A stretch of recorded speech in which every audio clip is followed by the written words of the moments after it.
ये फरवरी मार्च 2016-22 का क्वेश्चन है कंपनी अकाउंट्स का, एएस का। तो रेवेन्यू से हम स्टार्ट करते हैं। इनकम स्टेटमेंट आपने बनानी है 5,26,000। इसमें से हम माइनस कर देते हैं सेल्स रिटर्न। लेकिन अगर आप क्वेश्चन में देखें तो सेल्स रिटर्न गिवन नहीं है, तो मैंने लिख दूंगा सेल्स मेरी आ जाएगी कितनी, 5,26,000। इसमें से मैं लेस कर दूंगा बेटा cost of sales. Cost of sales हम इसमें से माइनस कर देंगे। सबसे पहले उसमें यहाँ पे क्या आती है जी, ओपनिंग इन्वेंट्री। ऐड हम इसमें कर देते हैं बेटा परचेजेस, जैसे कि मैंने लिखवाया था, और लेस हम कर देते हैं उसमें से क्लोजिंग इन्वेंट्री। नहीं नहीं, मैं अभी उस फॉर्मेट पे नहीं जा रहा था यार पूरा। अच्छा थोड़ी कि पहले सवाल में शुरू कर दूंगा। इस क्वेश्चन में फॉर्मेट की जरूरत नहीं है, क्योंकि उसने नीचे देखें इनकम स्टेटमेंट और बैलेंस शीट मांगी है, सिंपल। उसने फॉर्मेट नहीं कहा, ठीक है, तो जरूरी नहीं है फॉर्मेट यूज करेंगे उस सवाल के हवाले से जो हमारे क्वेश्चन पेपर में आया हुआ है। अच्छा, ओपनिंग इन्वेंट्री में कितनी दी हुई है, 37,500 बेटा, ये दी हुई है 37,500। वो हम लिखते हैं, ओपनिंग इन्वेंट्री हमें दी हुई है कितनी, 37,500। परचेजेस में से देखते हैं कि परचेजेस में आपने कोई रिटर्न, परचेज रिटर्न आपको पता है माइनस होती है परचेजेस में से, लेकिन क्वेश्चन में परचेज रिटर्न, परचेजेस दी हुई है 342,000 की टॉप पे, और रिटर्न कोई नहीं है। कैरेज इनवर्ड हम परचेज में ऐड करते हैं, वो भी क्वेश्चन में नहीं दिया हुआ। और कोई चीज जो परचेजेस में से नीचे अगर देखें तो माइनस होनी है, तो वो मौजूद नजर नहीं आ रही। तो परचेजेस हम लिख देंगे जी 342,000, लेस कर देंगे इसमें से क्लोजिंग इन्वेंट्री। क्लोजिंग इन्वेंट्री हमें नीचे दी होती है एंड पे, ये दी है इन्वेंट्री। एंडिंग कितनी है 29400, वो हम यहाँ से माइनस कर देंगे 29400, ये माइनस कर देंगे आप, तो आपके पास कॉस्ट ऑफ सेल्स का आंसर आ जाएगा जी। कितना आता है, कितना आता है जी,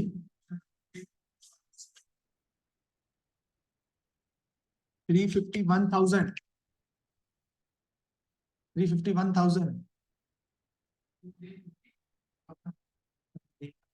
350,100। ओके, मैं गलत हूँ।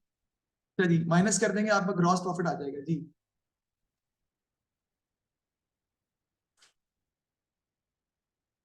जी मान कितना आ जाएगा, ठीक है, 175,900 आपका आ जाएगा ग्रॉस प्रॉफिट। ग्रॉस प्रॉफिट में से आपको पता है कि हम इसमें इनकम अगर कोई हो तो ऐड कर देते हैं, रेंट रिसीव, कमीशन रिसीव, लेकिन इस सवाल में कोई इनकम मौजूद नहीं है, तो इसमें से हम लेस कर देंगे बेटा एक्सपेंसेस।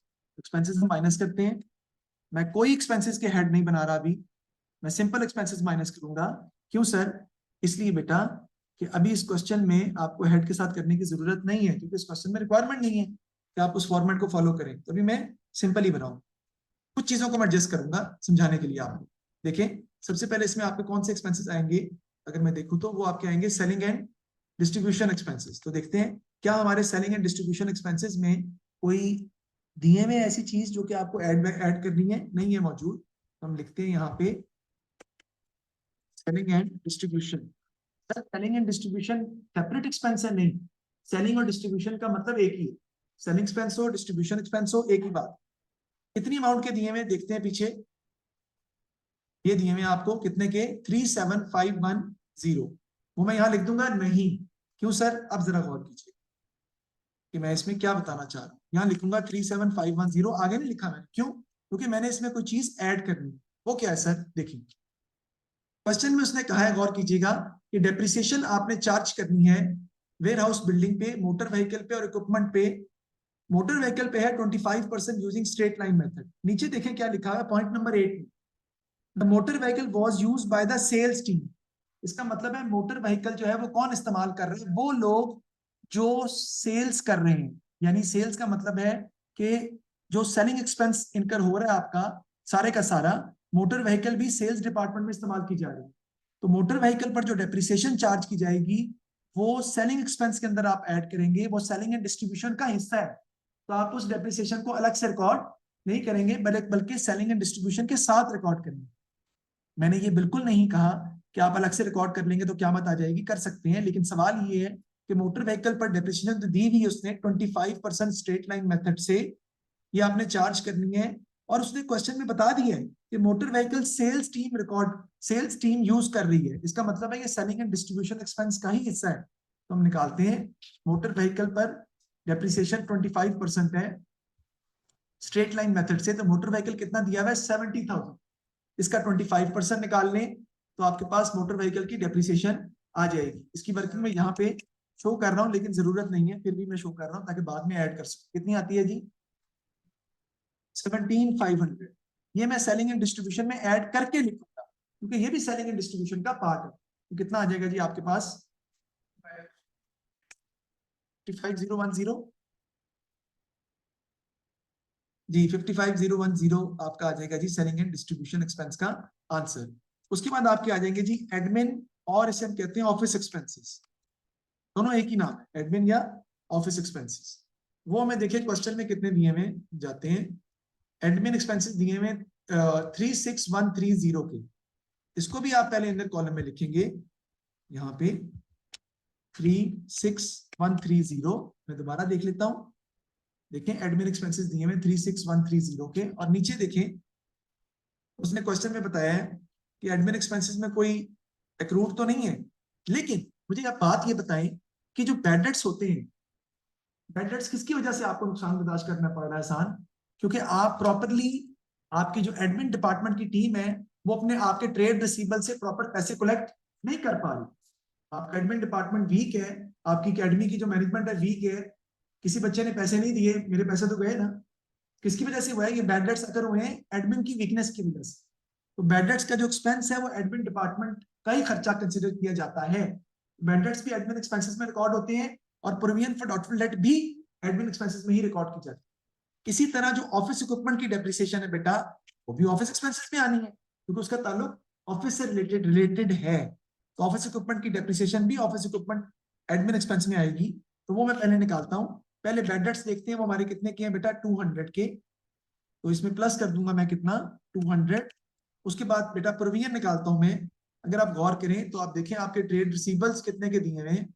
आपके क्वेश्चन में ट्रेड रिसीवेबल्स जो है वो दिए हुए हैं 5,020 के, इसमें से 200 के क्या हो गए हैं बैड डेट्स। मैं क्या करूंगा 5020 में से बैड डेट्स माइनस कर दूंगा, जो आंसर आएगा कितना आता है 4820। इसका मैं निकालूंगा प्रोविजन की परसेंटेज कितनी है जी, प्रोविजन की परसेंटेज हम देखते हैं कितनी है, वो है जी आपकी प्रोविजन की परसेंटेज 5% है। ठीक है जी, तो 4820 का हम निकाल लेंगे 5%, that is going to be आपकी आ जाएगी प्रोविजन फॉर डाउटफुल डेट्स की अमाउंट कितनी आती है 241। अब देखते हैं आपके पास प्रोविजन पहले से कितने की पड़ी हुई है। अगर हम देखें तो प्रोविजन फॉर डाउटफुल डेट्स आपको बेटा सर्च करना पड़ेगा। आप देखें it is given here provision for doubtful debt is given for 125। आपके पास पहले से प्रोविजन पड़ी हुई 125 की, लेकिन आपको हसन प्रोविजन चाहिए कितनी है 241 की। आपको लिहा प्रोविजन नाइल इंक्रीज करनी पड़ेगी, आपको डिक्रीज नहीं करनी इंक्रीज करनी पड़ेगी, यानी कि प्रॉफिट में से पैसे निकाल कर हैदर हम अलग से आपको मजीद पैसे निकालने पड़ेंगे, प्रॉफिट को और कम करना पड़ेगा क्योंकि आपको पैसे ज्यादा चाहिए प्रोविजन। तो 125 और 241 का डिफरेंस निकालने कितना आता है 116। तो 116 से आपको प्रोविजन इंक्रीज करनी पड़ेगी, तो ये भी आपका एडमिन एक्सपेंसेस के अंदर ही ऐड हो जाएगा। तो 116 भी इसमें ऐड कर दी। ठीक है जी, तो प्रोविजन भी रिकॉर्ड कर दी मैंने उसके अंदर, बैड डेट्स भी मैंने उसके अंदर रिकॉर्ड कर दिए, और उसके अलावा अब आगे मैं भी चल रहा हूँ, उसके अलावा एक एक्सपेंस और है जो मुझे रिकॉर्ड करना है, और वो है ऑफिस इक्विपमेंट पर होने वाली डेप्रिसिएशन जो कि 10% है यूजिंग रिड्यूसिंग बैलेंस मेथड। ये भी ऑफिस एक्सपेंस है, ये भी एडमिन एक्सपेंस है। तो ऑफिस इक्विपमेंट पर कितनी दी हुई है 25,000, उसमें से रिड्यूसिंग बैलेंस मेथड है तो पहले मैं जो एडिशन हो चुकी है 1500 वो माइनस करूंगा, जो आएगा उस पर निकालूंगा कितना 10%। देखिए मैं निकालता हूँ 25,000 माइनस 1500 कितना आता है जी सर टोटल डेप्रिसिएशन आ रही 2350 10% निकाल के जी वरना जी वरना 23,500 23,500 जी, उसका 10% आप निकालेंगे तो आपके पास आ जाएगी 2350 राइट। 2350 आपकी डेप्रिसिएशन आ जाएगी, वो भी आप इसके अंदर क्या कर लेंगे ऐड कर लेंगे क्योंकि उसका ताल्लुक भी एडमिन एक्सपेंसेस से ही है। इसका कर लेंगे हम टोटल, तो आपके एडमिन एक्सपेंसेस का टोटल आ जाएगा कितना आता है जी सर 38,796 38,796। एक 6 इसमें हमारी एक्सपेंस हमारा रह गया, वो है depreciation on warehouse building. वो एक्सपेंस हमारा जो है वो आइजा रह गया। मैं दोबारा रिपीट कर रहा हूँ सर, ये कंफ्यूज हो रहे हैं हम। सर सारे एक्सपेंसेस आपने इकट्ठे लिख दिए, लिखने पड़ेंगे, मजबूरी है हमारी, क्योंकि फॉर्मेट हमारा ये कहता है कि आपने एक्सपेंसेस के जो हेड बनाए हैं उनसे जो रिलेटेड एक्सपेंसेस है वो आपको उनके साथ ऐड करने पड़ेंगे। यानी मिसाल के तौर पे अगर कोई एक्सपेंस सेल्स या सेलिंग और डिस्ट्रीब्यूशन के साथ रिलेटेड होता है तो वो सेलिंग एंड डिस्ट्रीब्यूशन में ऐड करके लिखा जाए। अगर कोई एक्सपेंस ऑफिस या एडमिन के साथ रिलेट करता है तो वो एडमिन ऑफ एक्सपेंसेस के अंदर ऐड करके लिखा जाएगा। You can't show them separately. इसलिए मैंने एडमिन और ऑफिस के अंदर बैड डेट्स भी शामिल किए हैं, प्रोविजन भी, और इक्विपमेंट की डेप्रिसिएशन भी साथ ऐड करके लिखी। अब सवाल उठता है कि sir depreciation on warehouse building, बेटा depreciation on warehouse building ना तो सेलिंग में आती है ना ही एडमिन में आती है। जब तक कि उसने क्वेश्चन में बताया ना हो आप इसको अलग ही लिखेंगे। ओके, तो depreciation on warehouse building कितने की निकालनी है आपने? 4% यूजिंग स्ट्रेट लाइन मेथड। तो वेयर हाउस बिल्डिंग कितने की दी हुई है आपको? 3 लाख की। इसका 4% हम निकाल लेंगे तो आपके पास वेयर हाउस बिल्डिंग की डेप्रिसिएशन आ जाएगी 4%। कितना आता है जी? 12,000 12,000। ये भी आपके पास डेप्रिसिएशन निकल आएगी। अब देखते हैं कि हमारे पास और कोई एक्सपेंसेस तो मौजूद नहीं है सवाल में जो हमने गलती से मिस कर दी हो। हम सारी चीजों को क्या रिकॉर्ड हम कर चुके हैं, तो हमने सारी चीजों को रिकॉर्ड कर दी है। एक बच्चे ने मुझसे कहा सर डिविडेंड रिकॉर्ड नहीं किया, सर ट्रांसफर टू रिजर्व नहीं किया। बेटा डिविडेंड और transfer to general reserve statement of changes in equity में आता है, वो इनकम स्टेटमेंट में रिकॉर्ड नहीं होते, तो उनको हम फिलहाल यहाँ पर नहीं लिखेंगे। अच्छा समझ आ रही है? आजकल पढ़ाई पे तवज्जो नहीं दे रही ना इतनी, इसलिए जी टोटल कर लेंगे तो टोटल एक्सपेंसेस का आपका आ जाएगा, देखें जी कितना आता है। ये आ जाएगा जी आपका 105,806। ये माइनस कर देंगे तो जो आंसर बेटा आपका आता है उसे हम क्या कहते हैं? Operating profit. जी कितना आ जाएगा ये? 70,094 70,094 आपका आ जाएगा ऑपरेटिंग प्रॉफिट। इसमें से हम लेस कर देंगे असल फाइनेंस कॉस्ट या इंटरेस्ट चार्जेस भी लिख सकते हैं आप, एक ही बात है। फाइनेंस कॉस्ट लिख दें, इंटरेस्ट चार्जेस लिख दें, बात एक ही है। ठीक है, तो फाइनेंस कॉस्ट हम देखते हैं हमारी कितनी है। कहते हैं डिबेंचर हमने इशू किए थे लेकिन हमने उन डिबेंचर पर इंटरेस्ट अभी तक पे नहीं किया। यहां पर भी आप एक नोट लिख सकते हैं, अगर if there is a percentage given with any non-current liability, if there is a percentage given with any non-current liability, debenture आपकी non-current liability है ना। तो कैसे बेटा? कंपनी जब किसी इंडिविजुअल से लोन लेती है, लॉन्ग टर्म लोन, तो उसी को डिबेंचर इशू करती है उतनी मालियत की जो कि हमारी नॉन करंट लाइबिलिटी होती है, क्योंकि कंपनी ने ये पैसे उस बंदे को वापस करने हैं 10 साल बाद, 20 साल बाद। यहाँ पर कब करने हैं? 21 से 25 में वापस करने हैं। ठीक है जी, 21 में इशू किए थे और 25 में हमने उसको पैसे वापस करने, हमने ये लोन लिया वैसे। तो 25 मैंने बताया कि अगर नॉन करंट लाइबिलिटी के साथ कोई परसेंटेज दी हो तो यू हैव टू पे interest along with non current liability. आपको इंटरेस्ट कॉस्ट भी पे करनी पड़ती है और वो एक्सपेंस में रिकॉर्ड किया जाता है। देखें इस क्वेश्चन में अगर आप गौर करें तो कहीं पर भी आयजा ये नहीं लिखा हुआ हमदा कि आपने इंटरेस्ट अभी तक पे नहीं किया, कहीं नहीं लिखा हुआ, देख लें। लेकिन मैंने बता दिए अगर आपको इंटरेस्ट नॉन करंट लाइबिलिटी के साथ इंटरेस्ट की परसेंटेज दी हो तो उसका मतलब है कि इंटरेस्ट पे करना है आप, और वो एक्सपेंस में आपको रिकॉर्ड करना पड़ेगा। तो हम निकालेंगे 25,000 डिबेंचर है आपके, उस पर कितना इंटरेस्ट है आपका? 5%। तो 25,000 का 5% आपका इंटरेस्ट कॉस्ट है, वो आपको रिकॉर्ड करनी पड़ेगी चाहे आपने ये पे किया हो या ना किया हो। क्यों? क्योंकि आपको पता है काउंटिंग क्या कहती है जी, 1250 इंटरेस्ट काउंटिंग कहती है कि एक्सपेंस जब हो जाए तो उसे रिकॉर्ड कर लेते हैं चाहे वो पे किया हो या ना पे किया हो। तो आपको लाजमी तौर पे एक्सपेंस को रिकॉर्ड करना पड़ेगा चाहे वो आपने इंटरेस्ट पे किया हो या ना पे किया हो, क्योंकि एक्रूअल कॉन्सेप्ट हमारा कहता ही यही है कि इंटरेस्ट को आपने रिकॉर्ड करना है। कितना आता है जी? 68844। जो हमारा, हाँ ये नजर नहीं आ रहा, चेंज कर ये देखिए अभी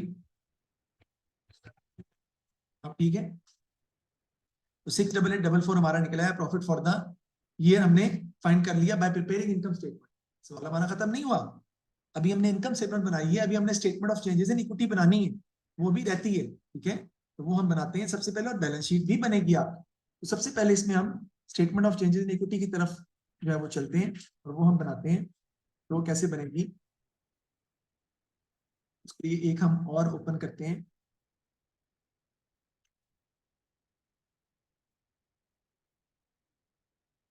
जी, यहाँ पर आपको आ जाएगा जी statement of changes in equity. सबसे पहले बेटा उसमें हम क्या लिखते हैं, ऑर्डिनरी शेयर कैपिटल। उसके बाद ऑर्डिनरी शेयर कैपिटल के बाद आपका क्या आता है बेटा, शेयर प्रीमियम, अगर हो तो, या तो नहीं लिखेंगे। फिर आपका क्या आता है, अदर जनरल रिजर्व, समझ आ रहा है? और फिर आपका आता है आखिर में क्या बोला, रिटेन्ड अर्निंग्स। इसके अलावा कुछ नहीं होता, होता है रिवैल्यूएशन रिजर्व भी आ सकता है आपका, लेकिन फिलहाल क्योंकि इस क्वेश्चन में मौजूद नहीं था तो मैंने इसलिए उसको यूज नहीं किया। सर ये तो पहले हमने कभी बनाया ही नहीं, बिल्कुल सही बेटा, कंपनी के अंदर इनकम स्टेटमेंट जैसे पहले बनाते थे वैसे ही बनती है, सिवाय इसके कि आप इनकम स्टेटमेंट में एक्सपेंसेस का हेड बना लेते हैं, otherwise it will remain the same. लेकिन चेंजेस इन इक्विटी आपको एक्स्ट्रा बनानी पड़ती है, और उसका फॉर्मेट भी आपको सामने मैंने लिख के बताया है। और सबसे पहले हम यहाँ पर क्या लिखते हैं जी, बैलेंस।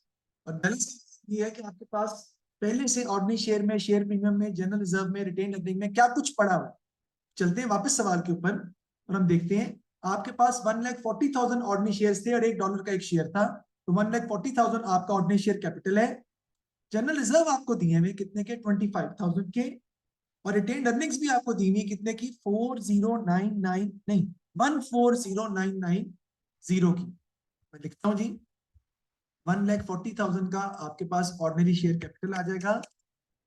शेयर प्रीमियम बेटा नहीं है। जनरल रिजर्व कितने का दिया हुआ है, 25,000 का। और ये आपको दिया हुआ है retain earnings 140,990। Let me check it again, 140,990। Okay हो गया।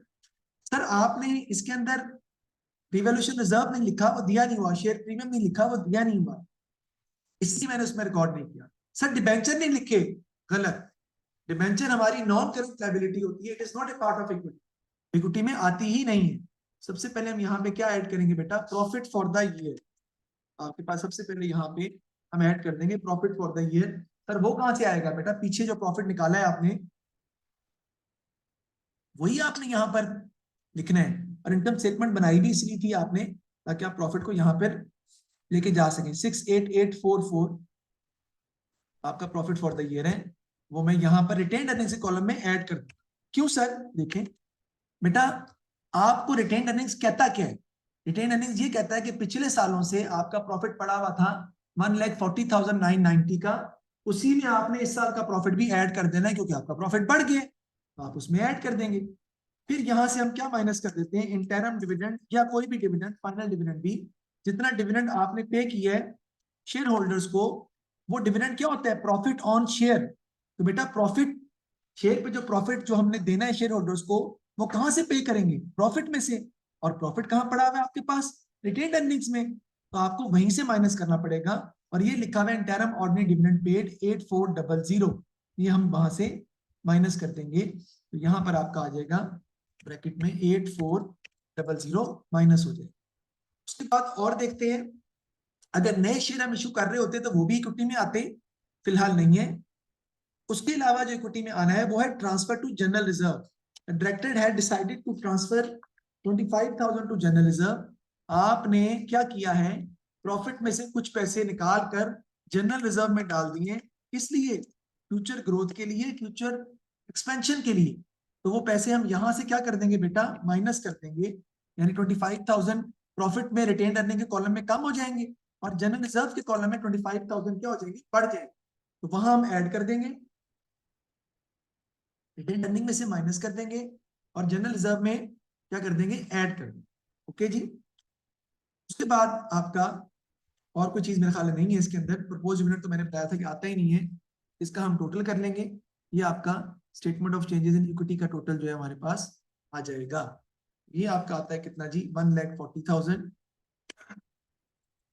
ये प्रीमियम आपके पास नहीं है वरना मैं लिखता। जनरल रिजर्व आपके आ जाएंगे 50,000 के, और रिटेन अर्निंग्स का आंसर आपने मुझे बताने हैं, यानी 140,990 प्लस 68844 माइनस 8400 माइनस 25,000 जी 176,434। ठीक है जी, तो 176,434 आपका आ जाएगा retain earnings at the end. ये हमने यहाँ तक उसको रिकॉर्ड कर लिए। अब हमने बनानी है जी, क्वेश्चन में क्या बना, बैलेंस शीट। तो बैलेंस शीट हम बनाना शुरू करते हैं। नॉन करंट लायबिलिटी भी उसमें है, करंट लायबिलिटी भी उसके अंदर जो है वो आएगी। मुझे आप ये बताएं कि क्या हमने कोई इंटरेस्ट अभी तक, इंटरेस्ट एक्सपेंस, इंटरेस्ट अभी तक पे किया हमने? किया है। देखें ये लिखा हुआ इंटरेस्ट पेड कितना है, 625 हम इंटरेस्ट पे कर चुके हैं। किस पर बेटा, डिबेंचर पर। डिबेंचर कितने थे, 5% डिबेंचर थे, 25,000 का हमने 5% निकाला, तो डिबेंचर पर इंटरेस्ट कितना आ रहा था हमारा, 1250। 1250 में से 625 हम पे कर चुके हैं, बाकी हमने पे करना है। सर अगर बाकी पे करना है तो फिर आपने इनकम स्टेटमेंट में टोटल क्यों लिखा? तो भाई इनकम स्टेटमेंट में टोटल एक्सपेंस लिखा जाता है, चाहे आपने पे किया हो या ना किया हो। You will always right interest expense with the total, either it is paid और नॉट। तो वो दोनों इकट्ठा कंबाइन ही लिखा जाएगा सारा। अगर आपने सारा पे कर दिया होता तब भी यहाँ 1250 ही आना था, अगर आपने कुछ भी पे ना किया होता तब भी यहाँ 1250 ही आना। तो एक्रूअल कॉन्सेप्ट कहता है एक्सपेंस को हम रिकॉर्ड कर लेते हैं चाहे वो पे किया हो या ना पे किया हो। अब हम बनाते हैं जी हमारी बैलेंस शीट। उसमें इसको मैं खत्म कर रहा हूं कि बैलेंस शीट के लिए हमें एक और ओपन करना पड़ेगा। तो बैलेंस शीट हमारे पास डाटा जो दिया हुआ है उसी से हमारी बननी है, स्टेटमेंट ऑफ फाइनेंशियल पोजीशन। जैसे कि मैंने डिस्कस किया था आपको कि इसका सवाल पेपर में आपकी कंपनी का आने ही आना है, और वो भी 30 मार्क्स का क्वेश्चन आपके पेपर में इसका आएगा। आपको इसको ध्यान से सॉल्व करना पड़ेगा, पहला क्वेश्चन ही होता है बिल्कुल। और शुरू हम इसको करते हैं किससे, नॉन, नहीं ये किसने कहा आपको,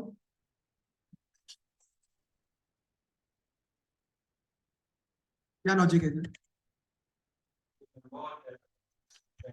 तो सर साजिद से कहें कि, सर साजिद से कहना कि सिटी स्कूल रावी कैंपस के अंदर जो उनके बच्चे पढ़ते हैं उनका क्या रिजल्ट है। 30 बच्चों ने पेपर दिए थे अक्टूबर में, सर साजिद की वजह से, तो वो तैयारी कराएंगे। सबके सीडी एक ही है, 30%।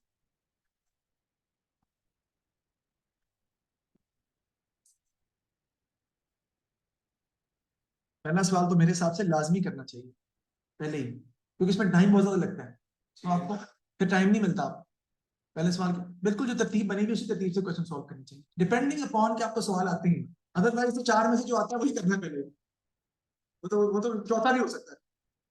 आपने एक दफा पेपर तो खोल के देखना है ना, पूरा पेपर, यार पेपर में कौन कौन से सवाल आए हैं, बस ठीक है फिर शुरू करें। टाइम आपको पता शॉर्ट होता है पेपर 2 में बहुत सा, अब थोड़ा बेहतर हो गया, पहले ज्यादा शॉर्ट था। तो नॉन, हाँ अब 145 मिनट्स है, पहले 1.5 घंटा था, पहले 1.5 घंटा था।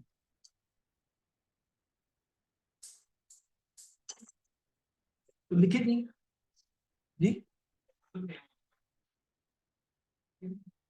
नहीं नहीं उसका कोई ताल्लुक नहीं है, टाइम उन्होंने बढ़ाया क्योंकि टाइम कम था, बच्चों का पेपर कंप्लीट नहीं होता था इसलिए। अच्छा लिखेगी, मैं लिखवा रहा हूँ। In the balance sheet we will subtract, in the balance sheet we will subtract total depreciation from the cost of the asset। जी जी, in the balance sheet we will subtract, in the balance sheet we will subtract total depreciation from the cost of asset। in the balance sheet we will subtract total depreciation from the cost of asset।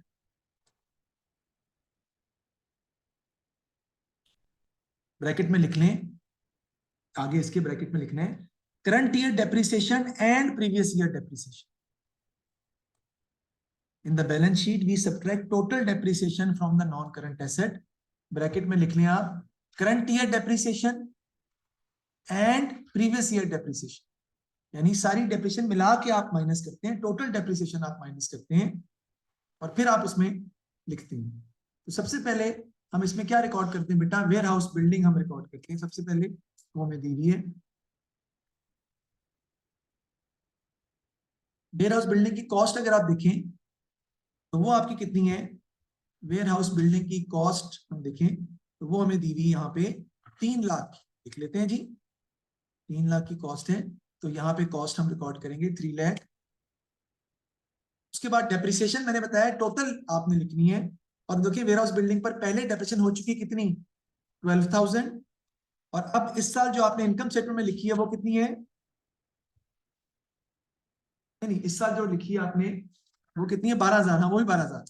Total यहाँ पे कितनी आ जाएगी, 24,000, वो minus कर देंगे तो आपकी यहाँ पे बुक वैल्यू आ जाएगी लास्ट कॉलम में, कितनी आती है, मैं फिर रिपीट कर रहा हूँ, इनकम स्टेटमेंट में जो वेयर हाउस बिल्डिंग पर आपने डेप्रिसिएशन निकाली थी ना वो थी 12,000, अलग लिखी हुई आपने, है ना, और 12,000 पिछले साल की दी हुई है।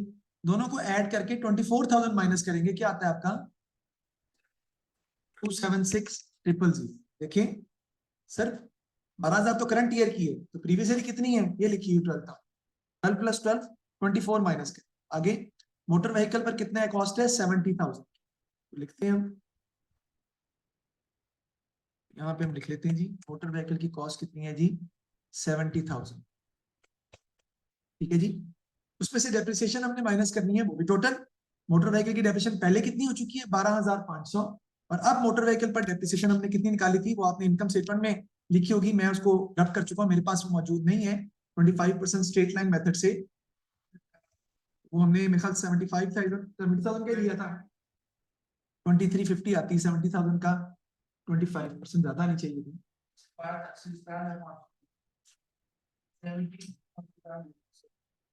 70 डेप्रिसिएशन जी 17,500 थी, और 12,000 और 12,500 पुरानी है, 17,500 प्लस 12,500 कितनी हो जाएगी, 30,000, ये हम माइनस कर देंगे तो आपकी यहाँ पर वैल्यू जो लिखेंगे आप वो कितनी आ जाएगी, 40,000। मैं दोबारा बता देता हूँ बेटा, इस दफा डेप्रिसिएशन कितनी है मोटर व्हीकल पर, 17,500 current year depreciation plus previous year depreciation कितनी है 12,500, दोनों ऐड करके माइनस, आपने दोनों ऐड करके माइनस कर।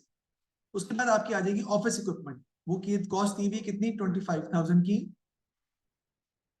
आ जाएगा जी ऑफिस इक्विपमेंट की कॉस्ट दी हुई हमें कितनी, 25,000। डेप्रिसिएशन देखते हैं टोटल करंट ईयर की भी और पिछली भी। करंट ईयर की बेटा कितनी आती है, याद करें मैंने 25,000 में से माइनस किया था 1,500, 24,500 का मैंने क्या निकाला था 10%, ये है ना 10% यूजिंग रिड्यूसिंग बैलेंस मेथड, तो है था 2450, तो 2450 करंट ईयर डेप्रिसिएशन है, और पहले से कितनी हुई थी आपकी ऑफिस इक्विपमेंट डेप्रिसिएशन 1,500, तो 1,500 प्लस 2450 कितनी आ जाएगी जी,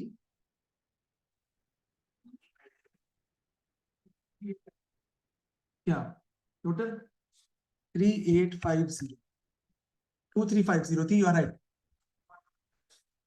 कितना आ जाएगा 21150, इसका टोटल आप कर देंगे तो आपके पास टोटल एसेट्स निकल आएंगे, ये आपका आ जाएगा जी 337,150, आपने total asset non current asset जो है वो फाइंड करनी है। अब हमने क्या लिखना है, उसके बाद आते हैं हमारे करंट एसेट्स। करंट एसेट्स में आपके पास क्या क्या चीजें आती हैं बेटा, क्लोजिंग इन्वेंट्री आती है, आपके ट्रेड रिसीवेबल आते हैं, और आपका कैश एंड कैश इक्विवेलेंट भी इसी के अंदर रिकॉर्ड किया जाता है। उसके अलावा प्रीपेड एक्सपेंसेस भी आते हैं अगर रिसीवेबल वगैरह, लेकिन इस सवाल में ऐसा मौजूद नहीं है। तो पहले क्लोजिंग इन्वेंट्री को देखते हैं हम। क्लोजिंग इन्वेंट्री हमें कितनी दी हुई है, 29400 की मेमा दी हुई है क्लोजिंग इन्वेंट्री, तो हम आइजा यहाँ लिख लेंगे कि क्लोजिंग इन्वेंट्री हमदा हमें दी हुई है 29400 की, लिख ली मैंने। फिर ट्रेड रिसीवेबल, अब ट्रेड रिसीवेबल का पॉइंट जरा टेक्निकल है, क्योंकि ट्रेड रिसीवेबल में से आपने बैड डेट्स भी माइनस करने हैं और प्रोविजन भी माइनस करनी है, दोनों माइनस करके लिखिए।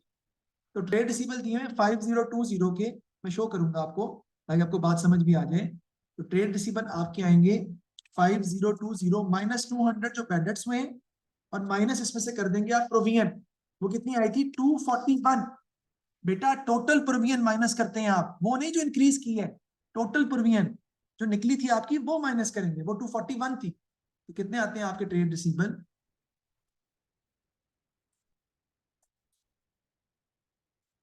आप लिख भी सकते हैं in the balance sheet from the trade receivable we will subtract total provision for doubtful debts. 4579, अच्छा 4579 आपका निकल आया। कैश एंड कैश इक्विवेलेंट कितने के दिए हुए? 27,200। उसके अलावा मैं देखना चाह रहा था कि कहीं कोई हमें एसेट का कोई दिया हो, लेकिन वो मौजूद फिलहाल नहीं है। 27,200 आपका आ जाएगा कैश एंड कैश इक्विवेलेंट। इसका हम कर लेते हैं जी टोटल।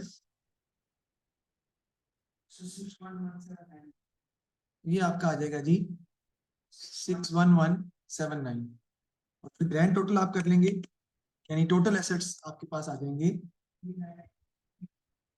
398,329, और इसके सामने बेटा आपने लिखना भी है, क्या होगा आपका टोटल एसेट्स। उसके बाद जो दूसरा पोर्शन आपका आता है वो क्या आता है जी? Equity and liabilities.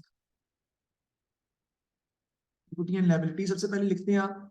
उसके बाद आपका क्या आता है बेटा? Non current liability. कुछ वेंचर दिए हुए हैं आपको, और उसके बाद आपकी क्या आ जाती है जी? करंट लायबिलिटीज, जिसमें आपके एक तो ट्रेड पेबल है, और दूसरा आपका एक्रूड इंटरेस्ट है जो आपने अभी तक पे नहीं किया हुआ, 1250 वाला। तो सबसे पहले हम ट्रेड पेबल्स देख लेते हैं। मैं इक्विटी लिखता हूं अभी। ट्रेड पेबल्स हमें कितने के दिए हुए हैं? ये दिए हुए हैं 6270। तो ट्रेड पेबल 6270 के हैं, और इंटरेस्ट जो आपका पेबल है वो भी आएगा, वो 625 का है। जो भी आपने पे नहीं किया उसकी बात होगी, क्योंकि 625 आप ऑलरेडी पे कर चुके हैं, वो नहीं आएगा। तो इधर आपका आ जाएगा 5% डिबेंचर, और वो आपको कितने के दिए हुए डिबेंचर यार? हमें 25,000 के। अब शेयर्स में हम कैसे लिखते हैं बेटा? इक्विटी के सेक्शन में हम कैसे रिकॉर्ड करते हैं? इसमें आपका बेटा आता है पहले ऑर्डिनरी शेयर कैपिटल, फिर आपका आता है जी जनरल रिजर्व, और फिर आपका आता है जी रिटेन्ड अर्निंग्स।